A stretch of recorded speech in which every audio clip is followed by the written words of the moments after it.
Hello students, hope you all are fine. Students, बहुत सारे बच्चों के मैसेजेस आए थे कि मैम हम पास आउट हो चुके हैं, अब हमें कंपनी के लिए अप्लाई करना है, जॉब के लिए अप्लाई करना है, तो हमें बताइए सीवी कैसे बनाते हैं। और रिज्यूमे और सीवी में कुछ पता नहीं चल रहा, और हमें सीवी की एक्चुअल मीनिंग बताइए कि कैसे हमें ये एडिट करना होता है, कैसे हमें बनाना होता है। तो स्टूडेंट्स, आज मैं उस पर ही वीडियो बना रही हूँ और आगे भी ऐसे ही वीडियो बनाती रहूँगी। जैसे आपको जो चाहिए, जैसा कंटेंट चाहिए वो मुझे बताना, मेंशन करना कमेंट में, वैसे ही मैं आपको सॉल्यूशन दूंगी आपकी हर प्रॉब्लम का। तो स्टूडेंट्स, स्टार्ट करते हैं आज। फर्स्ट ऑफ ऑल एक लाइन में आपको बता दूं कि रिज्यूमे और सीवी में डिफरेंस क्या होता है। रिज्यूमे जो होता है आपका 1 पेज का होता है, एक मैक्सिमम 2 पेज का होता है, बट जो सीवी होता है आपका 3 to 4 to 5 पेजेस का भी हो सकता है। तो मतलब सीवी में आपका ओवरऑल डिटेल होती है, बट जो रिज्यूमे होता है उसमें सिर्फ छोटी छोटी इंट्रोडक्शन होती है आपके बारे में और आपकी क्वालिफिकेशन या आपके एक्सपीरियंस के बारे में, इतना ज़्यादा नहीं होता। तो अगर आपको वो भी रिज्यूमे बनाना चाहिए कि रिज्यूमे मतलब कैसे, अगर मतलब सीवी आपका बेस्ट रहता है, आप सीवी दोगे तो आपका कोई भी नेग्लेक्ट नहीं करेगा, आपको रिजेक्ट नहीं करेगा। रिज्यूमे में आपसे थोड़ा और क्वेश्चनिंग ज़्यादा होने लगती है समटाइम। तो रिज्यूमे में भी आप कुछ चीज़ें रिज्यूमे में भी होती है कि आपको जो भी लिखते हो वो करेक्ट लिखा करो, क्योंकि बहुत बार बच्चे हो जाते हैं कि अगर इंटरेस्ट पूछा गया है, हॉबीज़ पूछे गए तो रीडिंग बुक्स लिख देते हैं। तो ऐसा होता है कि उनको एक बुक का नेम भी नहीं पता होता। तो ऐसे नहीं है बच्चे, मतलब बहुत ज़्यादा जब हमारी इंटरव्यू होती है तो हमें ऐसे क्वेश्चंस पूछे जाते हैं कि जो रियल में हमारे माइंड में नहीं होते। तो स्टूडेंट्स, इसमें आपने क्या करना है, सीवी को स्टार्ट करने से पहले सीवी की फुल फॉर्म करिकुलम विटे इसकी फुल फॉर्म लिख लेनी है। उसके बाद उसका लिखना है, नेम मेंशन करना है, आपका जो भी नेम है विद सरनेम वो मेंशन करना है, मोबाइल नंबर आपने मेंशन करना है। उसके बाद ईमेल आईडी जो है, यहाँ पर ये ध्यान रखना, मोबाइल नंबर आपने एक की जगह 2 लिखने हैं, ताकि एक आपका मिस हो जाए तो आपका एटलीस्ट एक मोबाइल नंबर मतलब आप वहाँ पे मेंशन रहे। तो आप जब भी मेल करते हो तो अपना चेक कर लिया करो, मोबाइल और ईमेल आईडी आपकी रिसेंट वाली ही है, कोई वो चेंज तो नहीं हुआ, वो चीज़ें चेक कर लिया करो। और सेकेंड आपका आता है कैरियर ऑब्जेक्टिव, मतलब आप वर्क जो करना चाहते हो, आप उस कंपनी का पार्ट बनना चाहते हो और क्या आपके माइंड में है कि आप क्या बनना चाहते हो, उसके लिए कंपनी के लिए क्या करना चाहते हो, वो आप मेंशन करोगे।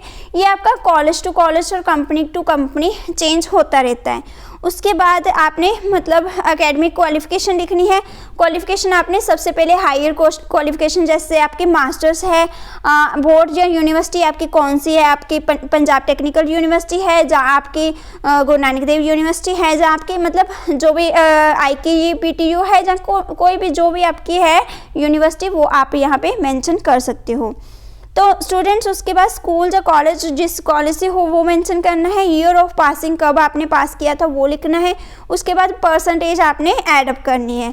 उसके बाद स्टूडेंट्स, बैचलर अपनी मास्टर, अगर आपकी बैचलर के बाद डिप्लोमा है तो डिप्लोमा में मेंशन कर सकते हो। आपके मास्टर्स नहीं है, मास्टर को कट करके, मतलब मास्टर को कटनी, मास्टर की जगह पे आप बैचलर से स्टार्ट कर दो और डिप्लोमा लिख दो। अगर बैचलर नहीं है तो आप डिप्लोमा से स्टार्ट कर दो, फिर अपनी lower to lower at least 4 column ready रखो, ठीक है। उसमें आपकी 10th +2 जरूर हो, 8th अगर चाहते हो मेंशन करना कि वो कर सकते हो, बट आपकी 10th और +2 जो मेन होती है। और उसके बाद आपका डिप्लोमा, डिग्री या मास्टर जो भी है वो आप मेंशन कर सकते हो। उसके बाद स्टूडेंट्स, आपका वर्क एक्सपीरियंस एंड ट्रेनिंग आ जाता है, जिसमें आपने मेंशन करना होता है, फर्स्ट होता है रोल की, आप प्रेजेंटली क्या वर्क कर रहे हो, किसके रोल वहाँ पे प्ले कर रहे थे, मतलब आपने जो वर्क किया। उसके बाद आपका ड्यूरेशन आ जाता है, कितने टाइम पीरियड के लिए वर्क किया। उसके बाद ऑर्गेनाइजेशन, किस कॉलेज में आपने वर्क किया। उसके बाद की रिस्पॉन्सिबिलिटी, वहाँ पे आपने कौन सा वर्क किया, मतलब जैसे मैंने 2016 से लेकर 19 तक मैंने वर्क किया था एक कॉलेज में, साइन कॉलेज में, तो मैंने वहाँ पे मेंशन किया है। तो उसमें मैंने कौन कौन से वर्क की रिस्पॉन्सिबिलिटी वहाँ पे संभाली थी वो मैंने थोड़ा मेंशन किया है यहाँ पे। उसके बाद मैं फिर असिस्टेंट प्रोफेसर हूँ। प्रेजेंटली जिस कॉलेज में हूँ, ये मेरा सेकंड कॉलेज है, तो वहाँ पे मैं हूँ। और इंस्टीट्यूट वहाँ पे मैंने अपना लिखा है, मतलब वहाँ पे मैं और भी, ये नहीं होता कि अगर टीचर एक टाइम पे एक ही रिस्पॉन्सिबिलिटी संभालता है, तो अपने की रिस्पॉन्सिबिलिटी में वो चीज़ें लिखिए जो आप उस टाइम पे और भी कर रहे हो। जैसे कि मैंने सपोज एग्जाम्पल्स, एक स्कूल कॉलेज में एक टीचर टीच करता है, उसके साथ साथ वो जैसे मैं हूँ तो मैं एज अ इंचार्ज भी हूँ NSS में, और मतलब कल्चरल एक्टिविटीज़ भी थोड़ा करती हूँ, परफॉर्मेंस में इन्वॉल्व होती हूँ, कुछ लैब इंचार्ज भी हूँ, कुछ बच्चों का वाइवा भी कंडक्ट किया है मैंने, मतलब एज ए एक्सटर्नल, कुछ पेपर अगर इवेलुएट किए जाते हैं, मतलब जो अभी आगे प्रेजेंटली आप और भी वर्क करते हो, तो वो की रिस्पॉन्सिबिलिटी में आपको मेंशन करना होता है, ठीक है। उसके बाद स्टूडेंट्स, उसके बाद आता है ट्रेनिंग जो होती है आपकी, ट्रेनिंग आपने कितने मंथ की लगाई है, कहाँ, वहाँ आपने क्या क्या सीखा ट्रेनिंग में, तो वो आप मेंशन करोगे। उसके बाद अचीवमेंट्स आ जाती है, जैसे कि मेरी अचीवमेंट रही थी GPET क्वालिफाई था मेरा, मैंने ये मेंशन कर दिया। 5th रैंक था मेरा ऑल ओवर PTU, तब मैंने ये मेंशन किया है। और उसके बाद मेरा फर्स्ट रैंक था चेस गेम में। और भी मेरी अचीवमेंट बहुत सारी हैं, जैसे मैंने क्वालिफाई किए हैं टेस्ट, फार्मासिस्ट के टेस्ट क्वालिफाई किया है 2 बार, मतलब काफ़ी चीज़ें हैं, मतलब आप मेंशन कर सकते हो अचीवमेंट में। आपने छोटे थे 5th क्लास में क्या प्राइज़ जीता था, 10th में क्या जीता था, आपने अपनी बैचलर में क्या प्राइज़ जीता था, आपने वो सारा अचीवमेंट आप एड अप कर सकते हो, ठीक है। उसके बाद आपका आता है प्रोजेक्ट वर्क मतलब कि आपने अगर किया है, तो आप अगर साइंस से रिलेटेड हो तो आपका प्रोजेक्ट वर्क आएगा। अगर आप किसी इंजीनियरिंग के रिलेटेड हो तो तब भी आप उसमें अपना ट्रेनिंग मतलब एक्सपीरियंस अपना शो करोगे, क्या आप आपने किस पे वर्क किया था, तो उसमें उसके अकॉर्डिंगली अपना वर्क शो कर सकते हो। उसके बाद आते हैं हमारे टेक्निकल स्किल्स में आप एडअप कर सकते हो कि आपको क्या क्या नॉलेज है टेक्निकल स्किल्स में, मतलब मशीन्स आपको कौन कौन सी चलानी आती हैं, आपको टेक्नोलॉजी की क्या नॉलेज है, उसमें क्या क्या आता है, वो आप इसमें मेंशन कर सकते हो, ठीक है।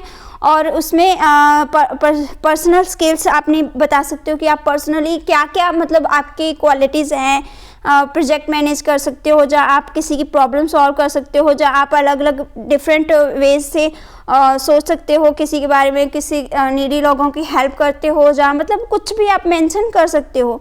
उसके बाद आपके हॉबीज़, यहाँ पे मैं फिर दोबारा रिपीट कर रही हूँ कि यहाँ पे बिल्कुल ट्रू लिखना। अगर प्लेइंग चेस है तो अगर आपसे पूछा जाए कि घोड़ा कितने कदम चलता है, तो ये ना हो कि आप कंफ्यूज हो जाओ। तो अगर यहाँ पे कुछ भी फेक नहीं लिखना, हॉबीज़ मतलब है तो कौन सा है वही लिखना। अगर रियल में आपका सिंगिंग है तो सिंगिंग लिखो, क्योंकि गाना भी आपके सुन सकता है कोई। अगर आप उस ट्रेड में जाते हो तो आपसे सॉन्ग्स ही सुने जाएंगे, तो वहाँ पे आप हॉबीज़ अपने उस रिगार्डिंग लिख सकते हो। अगर आप मतलब जिस ट्रेड के अकॉर्डिंगली जाओगे, जिसमें जाओगे, तो आपका उसमें शौक होगा, तो मतलब फिर ही उस फील्ड में आए हो ना आप, तो उसके अकॉर्डिंगली आप मेंशन किया करो हॉबीज़। मेरे जैसा थोड़ी है कि मेरे को इंटरेस्ट कोई और था तो मैं ऐसे फार्मेसी में निकल आई, मतलब ज़बरदस्ती मेरे घर वालों ने डाला था फार्मेसी में, ये ट्रू है, ठीक है।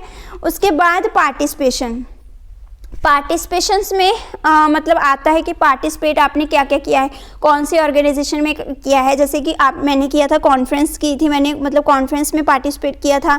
और कौन से मतलब नेशनल थी या इंटरनेशनल थी, वो आप मेंशन करोगे ऐसे। Participated and presented a poster, जैसे मैंने वहाँ पे पोस्टर प्रेजेंट किया था, जहाँ आपने पार्टिसिपेट ही किया है, तो आप वहाँ पे जो भी है अपने वहाँ पे मेंशन कर सकते हो, ठीक है। उसके बाद मतलब मान लो कि आपके पार्टिसिपेशन 10 से 12 तक तो आप मेंशन कर देते हो। उसके बाद भी आपकी बहुत सारी अब ऑनलाइन वेबिनार चल रहे हैं जैसे, तो ऑनलाइन बहुत सारी, मेरी तो 100+ हो चुकी हैं, तो मैं यहाँ पे नेशनल इंटरनेशनल 100 नेशनल इंटरनेशनल लिख देती हूँ। बट मेरे पास इतने सर्टिफिकेट मुझे पता नहीं चलेंगे, मेरे सर्टिफिकेट मुझे वो सारा प्रिंट आउट निकालना पड़ेगा, वो सारा इतना सारा डिटेल। तो इसलिए मैंने सोचा कि ये सही है कि हम यहाँ पे 20 ही लिख देते हैं। अगर कल को मुझे इसके साथ डॉक्यूमेंट्स लगाने पड़े तो प्रॉब्लम ना आए, ठीक है। उसके बाद आ जाता है पर्सनल इंफॉर्मेशन, पर्सनल डिटेल। तो स्टूडेंट्स यहाँ पे बच्चे बहुत सारे कंफ्यूज हो जाते हैं कि पर्सनल डिटेल में मैम क्या लिखना चाहिए। तो पर्सनल डिटेल में आपको फादर नेम लिखना है, उसके बाद आपको मदर नेम लिखना है, उसके बाद आपको जेंडर लिखना है, उसके बाद डेट ऑफ बर्थ लिखनी है। डेट ऑफ बर्थ आप सिर्फ एक पॉइंट लिख सकते हो, जैसे कि मेरा 5 मई है तो मैंने 5 मई लिखा है। और उसके बाद आप नेशनैलिटी लिख सकते हो कि इंडियन, जहाँ जो भी है हो उस पर शो कर सकते हो। मैरिटल स्टेटस आप शो कर सकते हो। लैंग्वेज एबिलिटी, आपको ये आप पर्सनल डिटेल में लैंग्वेज एबिलिटी ज़रूर मेंशन करना कि आपको कौन कौन सी लैंग्वेज जो है आती है। एड्रेस में आप अपना एड्रेस, फुल एड्रेस दे सकते हो ताकि जॉब सीकर को पता चल जाए कि आप किस लोकेशन से हो, और वहाँ से अगर वो मतलब सूटेबल लगता है तो वो आपको प्रेफरेंस दे। उसके बाद डिक्लेरेशन में आपको डिक्लेयर करना होता है कि मैंने जो भी इंफॉर्मेशन दी है वो अपनी नॉलेज के अकॉर्डिंगली बेस्ट है, ऐसे कुछ फेक नहीं लिखा है, तो वो डिक्लेरेशन लिख देनी है। उसके बाद आपका प्लेस है कि कौन सी प्लेस से हो, उसके बाद आपने नेम मेंशन करना है। जब आप सबमिट करवाते हो तो यहाँ पे साइन करने होते हैं। तो एक बात ये याद रखना, जो भी लिख रहे हो ये एक्चुअल में आपकी करेक्ट इन्फॉर्मेशन हो, कुछ भी इसमें फेक नहीं होना चाहिए, कुछ भी आपने गलत मेंशन नहीं करना, और जो भी हॉबी लिख रहे हो तो वो आपका सच में हॉबी होना चाहिए। टेक्निकल स्किल्स में आप थोड़ा बहुत लिख सकते हो कि हमें ये नॉलेज है कि वो नॉलेज है। अगर आप, क्योंकि आप अगर इंजीनियरिंग के हो, बीएससी मतलब आप कंप्यूटर साइंस के हो, तो आपसे टेक्निकली ज़्यादा नॉलेज आपको होनी चाहिए, तो वो सारे आप स्किल्स मेंशन कर सकते हो, ठीक है। उसके बाद स्टूडेंट एक बात और मैं बोल दूं, मैं आगे आपको आने वाले टाइम पे ये भी बताऊंगी कि आपको इंटरव्यूज़ के लिए कैसे प्रिपेयर करना है, और भी मैं बहुत सारी वीडियोस लेके आऊँगी। बस आपको ये बताना है मुझे कि आपको सबसे पहले कौन सी वीडियो चाहिए, आपको कौन सी चीज़ की नॉलेज चाहिए, तो मैं जितनी भी हो सकेगी मैं नॉलेज देने की कोशिश करूँगी आपको। और जो भी आपको जिसकी भी ज़रूरत पड़ती है मेंशन कर दिया करो कमेंट में, और मैं कोशिश तो करती रहती हूँ कि मैं साथ साथ रिप्लाई करूँ। अगर नहीं हो पाता तो मैं वीडियो बना के आपको इकट्ठा कर देती हूँ रिप्लाई, और कुछ वेट कर लिया करो ज़रूर, ठीक है। और गलती से अगर मेरे को रिप्लाई नहीं हो पाता तो मेरे को सच में इस मेल आईडी पे bindu2@gmail.com पे मेल कर दिया करो। और I request to all of you, please गलत कमेंट मत किया करो। ये आपका अपना चैनल है और आपका अपना एक फैमिली होती है ना, ऐसे मैं आपको मानती हूँ।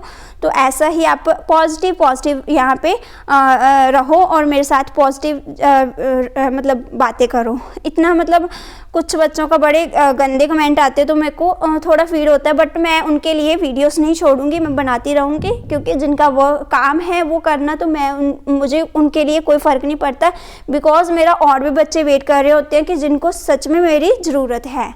तो हम नेगेटिव बातों को नेगलेक्ट करके पॉजिटिव बातों को लेके ही लाइफ में आगे बढ़ेंगे, और आपको भी ऐसे ही करना है। थैंक यू, एंड शेयर करना, लाइक अगर आप करो तो ज़रूर कर देना लाइक वीडियो को, और जो भी आपको अच्छा लगे बुरा लगे कमेंट कर देना, ठीक है। Thank you and all the best to all students.